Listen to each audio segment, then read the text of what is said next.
What is it about space simulator games that make them so special? Is it the ornate detail in the ships? Is it exploration? Is it the laser weapons or the tractor beams? What about the aliens? Honestly, it could be all of the above. Hey there everybody, welcome back to another video. And today I'd like to talk a little bit about why I think space simulator games are so anticipated and why they're so near and dear to us. Before we get into the details, I stream on Twitch at twitch.tv/the Ninth Divine every Friday and Saturday night, usually playing Sea of Thieves, but have started to stream some Star Citizen as well. So if you'd like to stop by or hop into the Discord, links will be down in the description below. If you've ever watched a futuristic TV show or a movie from the 2000s or earlier, you know that they attempt to portray what the future will be like, albeit very poorly. Whether or not this is accidental or purposeful, it may just be that they didn't know what we know now. In the late 2010s, we had crazy concepts of futuristic cars, super thin smartphones with screens on both sides, or holographic projectors. Nowadays, that's not what we have at all. Personally, I'm in awe of all things space. When SpaceX performed their Falcon Heavy test in 2018, I remember watching in amazement as the rocket boosters landed themselves simultaneously and autonomously. To this day, I still get excited for the future every time they complete a launch and a landing, and they've done over 200 successfully. Humans built the International Space Station with multiple modules that were all sent to space to be attached like giant Legos for a whopping cost of around $150 billion US. While reusable rockets greatly reduce operating costs, you can imagine that multiple space stations with landing pads, refueling, rearming, or even cargo capabilities would easily cost hundreds of trillions of dollars or more. F-35 fighter jets cost around $75 million each. So how much would our own personal spaceships cost? For one, we've all grown up with, or at least have watched, some sort of entertainment that takes place in the vastness of space. Star Trek and Star Wars are obviously the biggest examples, showing immensely improved technology that allows humans to survive in space on a regular basis.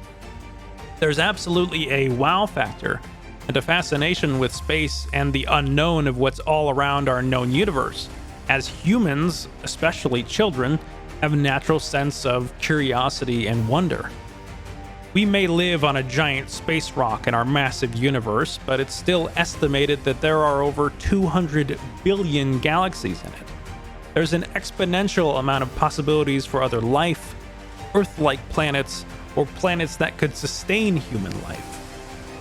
Scientists have even discovered planets covered with volcanoes like Mustafar, and planets with twin stars like Tatooine. Now, I don't know about you, but my friends and I were always pretending to be fighting with lightsabers on the playground when we were kids. NASA and DARPA may have plans to demonstrate a nuclear thermal rocket engine for crewed missions to Mars. The light speed travel in our favorite space shows, movies, or in this case, games, is currently physically impossible in our natural world. From an article on Encyclopedia Britannica, Albert Einstein's special theory of relativity and the calculation of E = mc squared summarizes that the speed of light, or c, is something like a cosmic speed limit that simply cannot be surpassed. While humans have built a device such as the Large Hadron Collider that has boosted protons as close to the speed of light as we can get, even a minuscule proton would require near infinite energy to actually get up to the speed of light. And near infinite energy isn't something that humans have figured out just yet.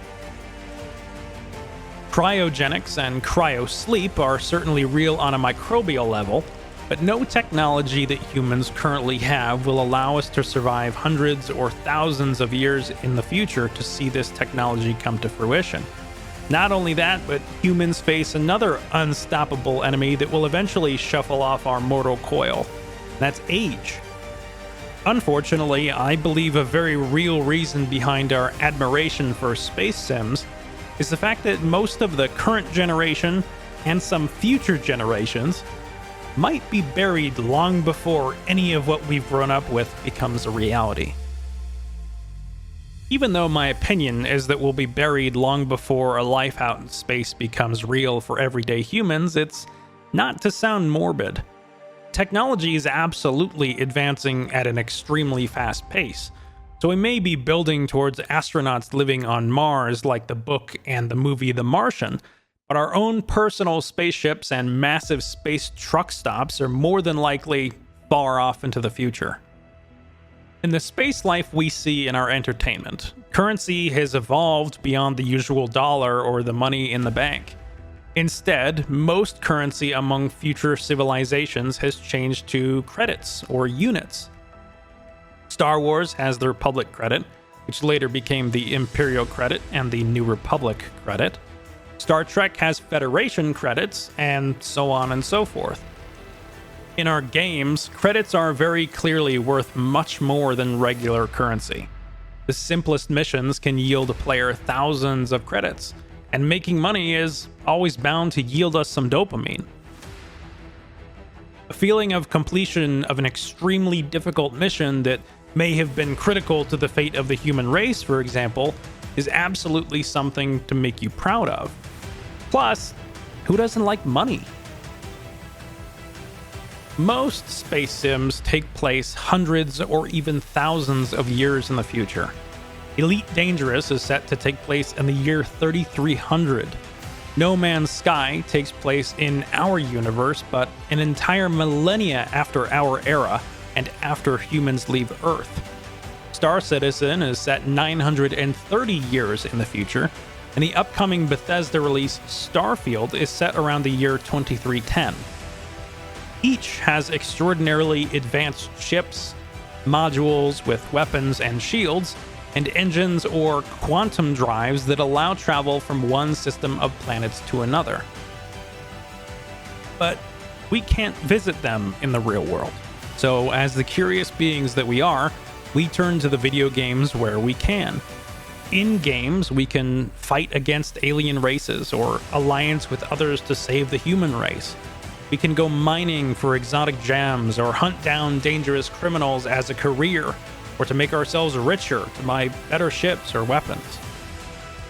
I asked a very close friend of mine why they enjoy space games themselves, and I gave them a few options to choose from or to give their own answer. And one alternative reply that they gave that I didn't even think of was freedom. Whereas some games allow you to travel essentially anywhere in their world, space is infinite. Our universe, for example, is approximately 95 billion light years in diameter, which means that it would take 95 billion years to travel from one end to the other, without the ability to travel at the speed of light. These games that we enjoy so much allow us to travel from star system to star system in minutes. Piloting our own spaceships and treating it as a home while we travel the cosmos is extremely liberating, sure. But even our friends can join us out on our cosmic voyages. They can co-pilot our ships, fight off enemies with turrets, or trek across planet surfaces with us.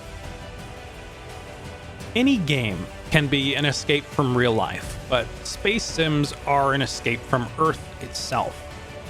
They allow us to travel across our universe and to distant worlds, far beyond the troubles of our daily lives. They have incredible visuals and sound design that really transport you elsewhere, and if you have joysticks for flight, your immersion might just get 10 times better. Space in our daily life is terrifying. On top of the fact that humans can't naturally survive in space, it's a giant, absolute vacuum where absolutely anything could go wrong. In the space games that we enjoy so much, they allow us to have virtually no fear of the unknown. The curiosities and the wonders that stemmed from our childhood can be satisfied from the comfort of our homes, even if it's just for a few hours, or maybe even more than a few. Spaceships, exploration, bounty hunting, space trucking. In the games that we love so much, we can do whatever our curious hearts desire with absolutely no limits. As usual, I'd love to hear everybody's thoughts on space games and why you guys enjoy them so much. More importantly, if you enjoyed this video, make sure you drop a like or subscribe and hit that notification bell so you're notified every time a new video goes live. But until next time, I hope every spacefarer enjoys their time out in the black.